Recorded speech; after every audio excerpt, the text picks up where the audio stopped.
내 사진은 왜 맨날 이럴까요? 나는 정말 감각이 없나 보다. 혹시 이런 말을 입에 달고 다니시나요? 안녕하세요. 이미지버거입니다. 사진을 꽤 오래 찍었는데 도대체 실력이 늘지 않아서 고민하시는 분들 많으시죠? 오늘은 바로 그런 분들을 위한 영상입니다. 그리고 오늘은 특별한 선물도 준비했어요. 제가 빛에 대한 얘기를 계속 강조하면서 외장 플래시 같은 조명 활용 방법을 설명드렸더니 조금 어려워하시는 것 같아요. 그런데 저는 사진에서 가장 중요한 요소가 빛이고 그 빛을 배우는 가장 빠른 길은 바로 조명을 배우는 거라고 생각하거든요. 그래서 제 영상을 보시는 분들, 그 중에서도 특히 초보자분들께 도움이 될 수 있는 내용들을 담아서 전자책으로 만들어 봤습니다. 그리고 오늘 영상에서 이걸 무료로 나눠드리려고 해요. 제가 고정 댓글에 링크를 남겨드릴 테니까 필요하신 분들은 거기서 신청을 해주시면 되겠습니다.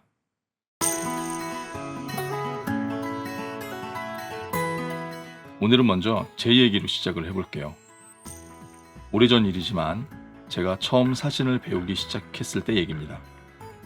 다들 아시겠지만 처음 사진을 시작하면 이게 정말 재밌잖아요.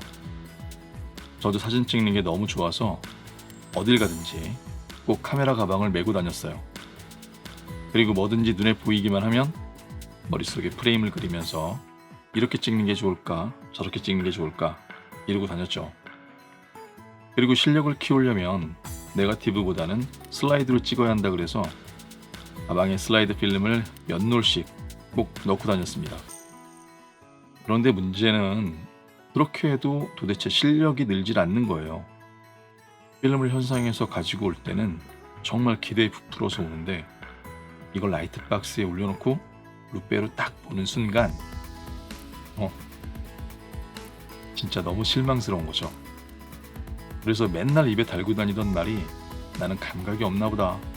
진짜 그랬어요. 그때는 책도 엄청 사서 읽었고요. 유명 작가들 사진집을 많이 보라 그래서 이걸 뭐 사서도 보고 빌려서도 보고. 근데 아무리 그렇게 노력을 해도 내 사진은 맨날 그지 같은 거예요.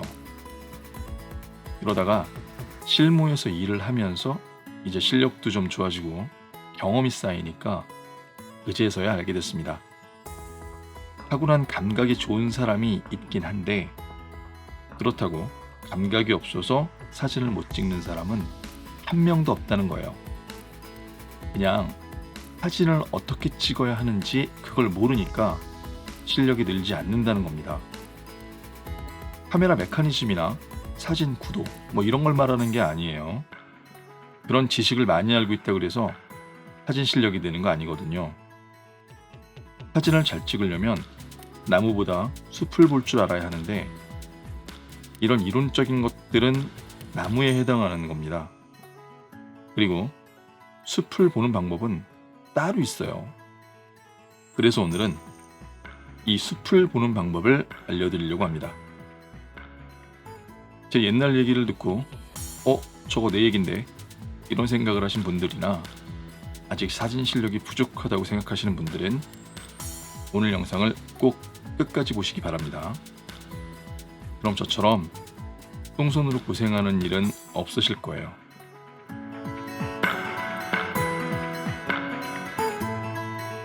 지금부터 우리는 사진을 한 편의 연극이라고 생각할 겁니다.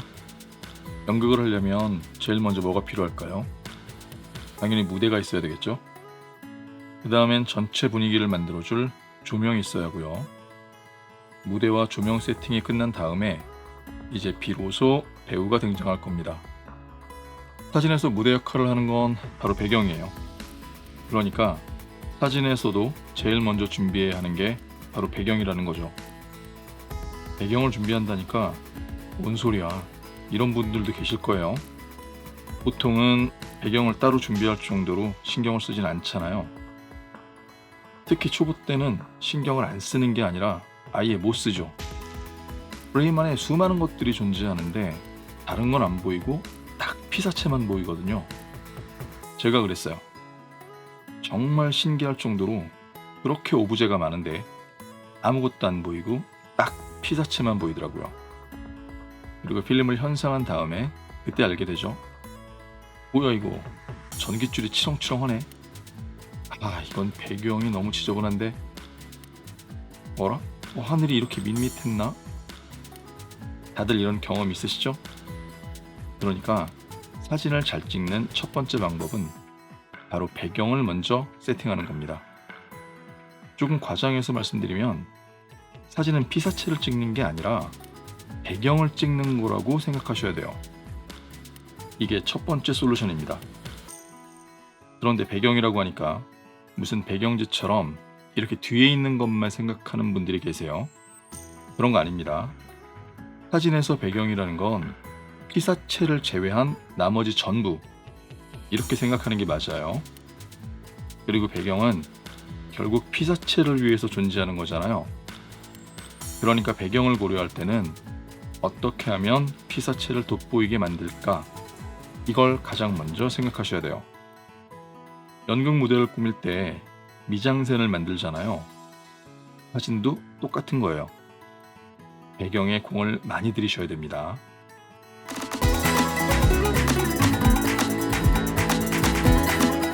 배경을 세팅했으면 다음은 조명을 고려할 차례입니다. 사진에서 빛은 알파와 오메가 같은 거예요. 강조하고 또 강조해도 부족할 정도로 중요한 요소입니다. 그러니까 사진을 잘 찍으려면 장비보다 빛을 배우는데 투자를 하셔야 돼요. 100만 원으로 적당한 렌즈를 하나 사는 것보다 저렴한 서드파티 브랜드의 외장 플래시랑 동조기를 사는 게 100번 낫다고 말씀드려요. 그리고 기왕이면 플래시는 하나보다는 한 3개 정도 사세요. 물론 이렇게 말씀드려도 렌즈를 하나 더 사지 플래시를 사는 분은 별로 없더라고요. 그런데 빛을 배우는 가장 빠른 방법은 조명을 배우는 겁니다. 자연광만 가지고 빛을 배우려면 한계가 많아서 더디고 어렵거든요. 요즘은 외장 플래시에 동조기를 사용할 수 있으니까 조명을 배우는 게 엄청 쉬워졌어요. 그리고 플래시는 카메라 메이커의 네이티브 제품을 사지 마시고요. 고독스나 니워 같은 서드파티 브랜드를 추천드립니다. 혹시 집에 숨 못 쉬는 돈이 많으시면 프로포토 이런 거 구매하셔도 되고요. 많이 비쌉니다. 뭐가 됐건 중요한 건 조명을 2개 이상 구매하려면 같은 브랜드에서 동일한 라인업으로 구매하시는 게 좋다는 겁니다. 고독스면 고독스의 A 제품으로만, 니워면 니워의 B 제품으로만, 이렇게요. 이게 동조기 때문에도 그렇지만 인공 조명은 방향 차이만 있어도 색이 달라질 수 있거든요. 그러니까 이질감을 최대한 줄이기 위해서는 같은 브랜드의 같은 라인업으로 구성하시는 게 좋습니다. 어쨌든 이제 본격적으로 빛에 대한 얘기를 좀 해볼게요. 빛은 정말 많은 얼굴을 가지고 있습니다. 그런데 이게 좀 황당한 건 피사체마다 그 빛을 또 다른 얼굴로 바꿔준다는 거예요. 이게 무슨 말이냐면 빛은 시간에 따라서, 환경에 따라서, 그리고 조건에 따라서 모두 다른 얼굴을 하거든요. 그렇잖아요. 아침 햇살이랑 한낮의 햇빛이랑 저녁 노을이랑 얘들은 밝기, 색상, 콘트라스트가 다 다르죠. 거기다가 맑은 날이랑 흐린 날도 서로 다르고요. 실내 조명이랑 햇빛도 달라요. 같은 장소라도 해가 드는 곳이랑 그늘진 곳은 또 완전히 다른 빛이죠.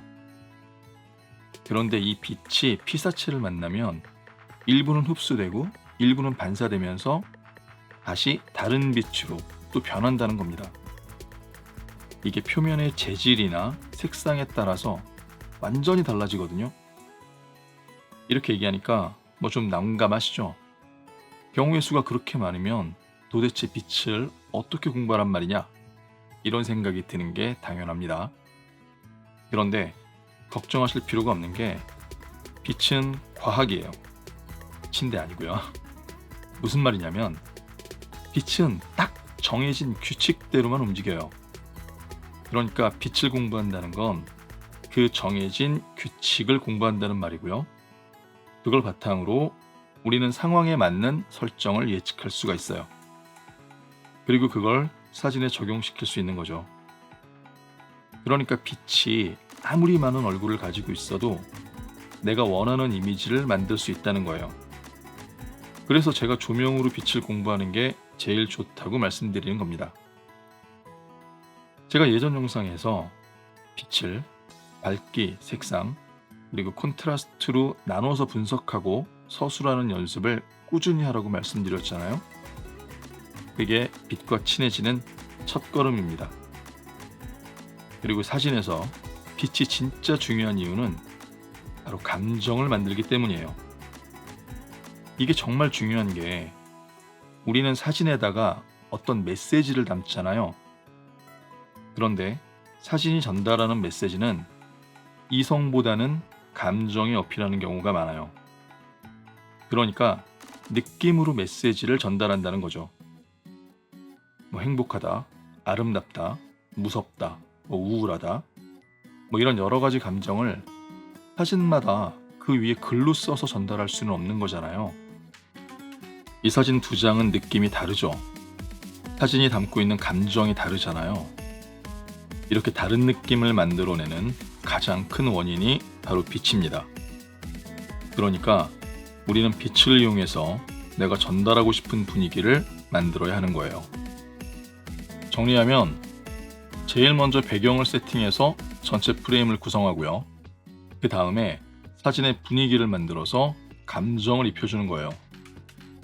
어둡게 할 건지 밝게 할 건지, 콘트라스트를 세게 할 건지 약하게 할 건지, 일단 이런 기본적인 것부터 시작해서 어떤 색을 입힐 건지 결정하고 어디에 어떤 반사를 만들 건지, 어디에 더 강한 빛을 만들고 어디를 약하게 만들 건지, 이런 디테일한 부분까지 결정을 해보는 거죠. 이건 좀 어렵죠. 근데 일단 한번 해보는 거예요. 하다 보면 실력이 생깁니다. 자, 이렇게 빛을 고려해서 세팅을 하면 이제 이미지에 감정이라는 게 만들어져요. 그러니까 일단은 최대한 빛을 분석하는 연습을 많이 하시고요.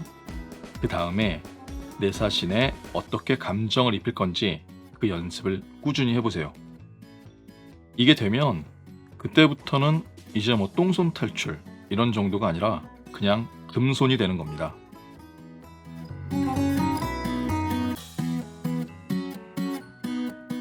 이제 마지막 단계입니다. 연극 무대가 만들어지고 조명 세팅까지 끝났으니까 이제 배우가 등장하면 되겠죠.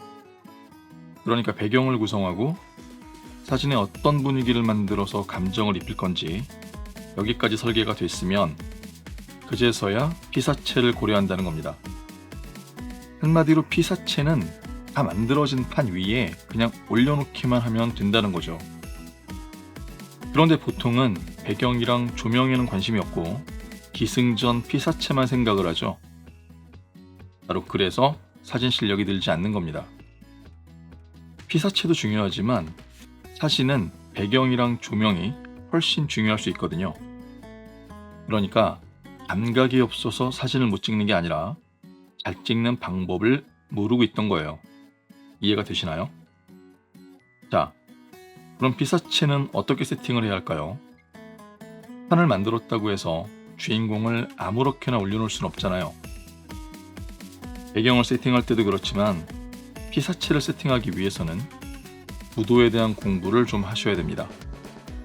프레임을 어떻게 분할할 건지, 오브제는 어디에 어떻게 배치할 건지, 색상은 또 어떻게 구성할 건지, 이런 지식들이 이제서야 필요한 거죠.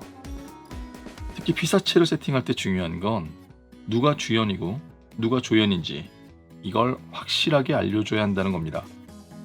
이 말은 보는 사람들이 뭘 봐야 하는지 이걸 확실하게 유도할 수 있어야 한다는 거예요. 지난 영상에서 보여드린 이 사진을 한번 보세요.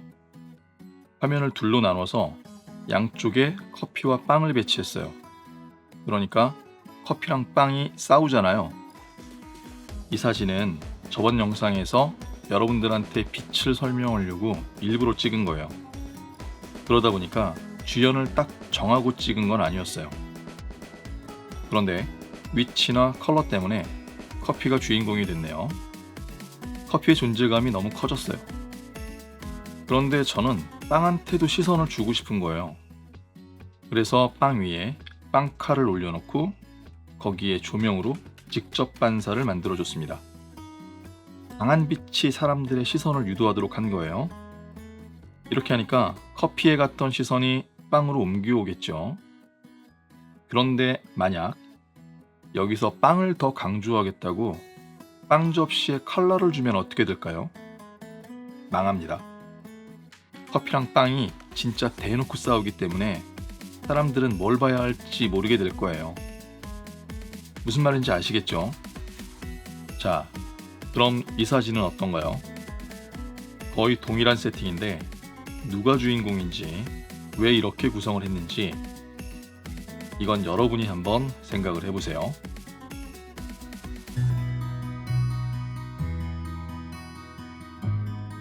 자, 이제 정리하면 그동안 여러분의 사진이 마음에 안 들었던 이유는 여러분이 감각이 없어서가 아니라 사진을 어떻게 찍어야 하는지 그걸 몰랐기 때문이라는 걸 이제 알게 되셨을 거예요.